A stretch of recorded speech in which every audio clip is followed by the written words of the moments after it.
Chefs with Compassion is challenging South Africans to help feed hungry children during Heritage Month. They should do this by sharing videos of themselves holding plates of food and saying, "We are South African and this is our food," in their mother tongue.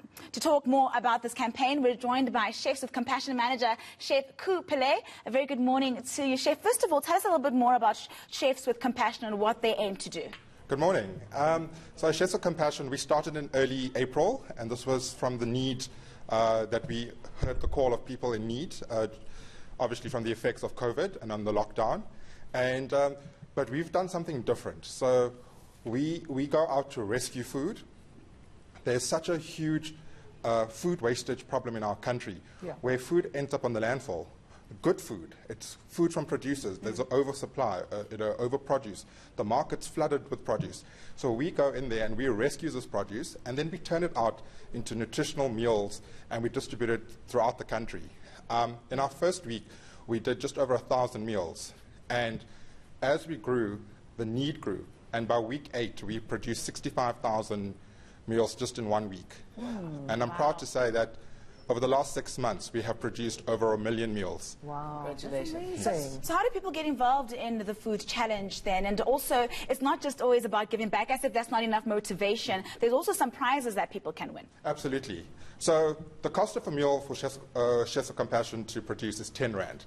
So we're putting a challenge out to all South Africans on Heritage Day. You know, we're such a vibrant society. We've got such a diverse culture. And like I said, you know, it's about a melting pot of different types of food.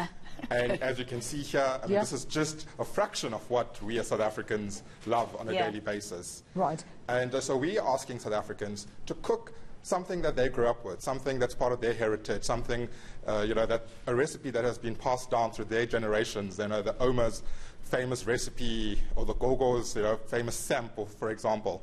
So, and take a photo, take a video, celebrate our heritage, celebrate their heritage, and just showcase it on social media. And then with that, donate in denominations of 10 Rand towards Chefs of Compassion, because we will then take it and continue the fantastic work that our volunteers are doing. And Chef, then out of interest, I mean, you're helping so many people during this time, but out of interest sake, how have you been affected as chefs?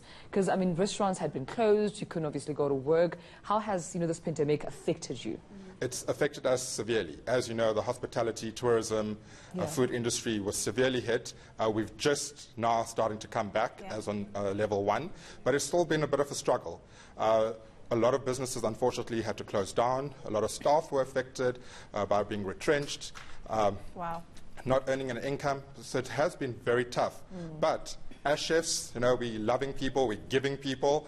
So as much as, you know, we were going through a bit of a hard time, there were people out there, you know, worse than us. Right. And this is where we wanted to give back. I mean, amazing initiative, and thank you for doing that. I should imagine the stories and the faces are, you know, just so satisfying. And talking of satisfying, tell us what your dishes are and maybe bring it on.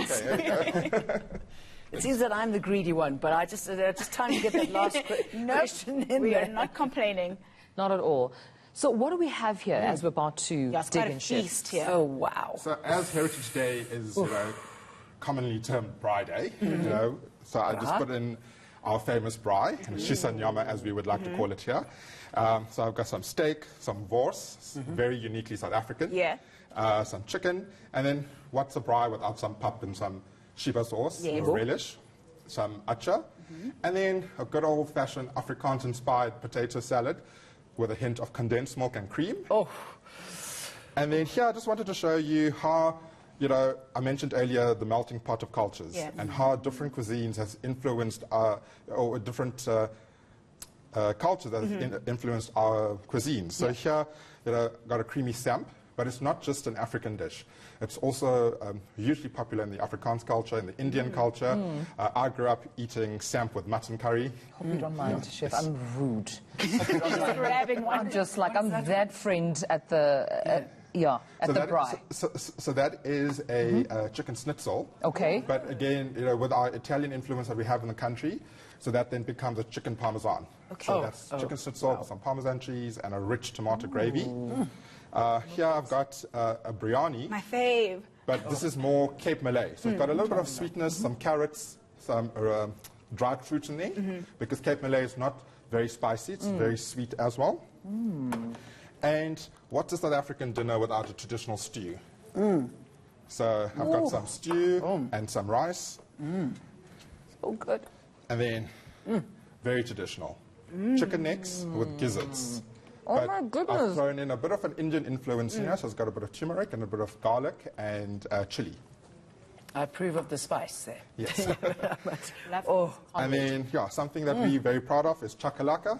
Oh, yes. Yes. Oh, yes. And That's a chicken livers, must-have. but I've done chicken livers here with a creamy mash. Yeah, and this is just a selection of what's, you know, we're so proud of our South African heritage. and let me ask you something. I mean, you know, heritage, obviously, the foods that you, excuse me, grown up with and passed through generations. What are you seeing changing from a food point of view in South Africa as all of these I come think in together? general, consumers or diners are becoming a lot more involved in food. They're very aware of the food culture, the food trends. Yeah. And also, you know, with the likes of your, you know, cooking programs, MasterChef, that everyone's now the next MasterChef. Right. And I think it actually puts us as chefs under pressure, but it's also a good thing because now we keep evolving, looking at, you know, taking trends from overseas, putting it together, infusing it with our already proud heritage. Yeah. And yeah, I think food just keeps evolving as we go. Yeah, that's one thing I've noticed while you were, you know, introducing and explaining all these dishes. It's like all the cultures come together nowadays. There's so much influence. You mentioned Italian influence in Yes. one of the meals.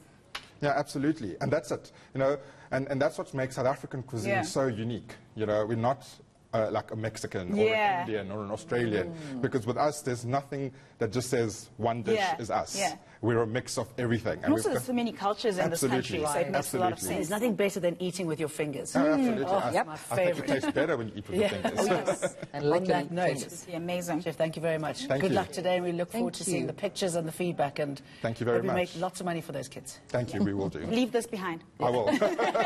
Enjoy. Thank you. Thank you so much. Thanks, Chef Coo. But let's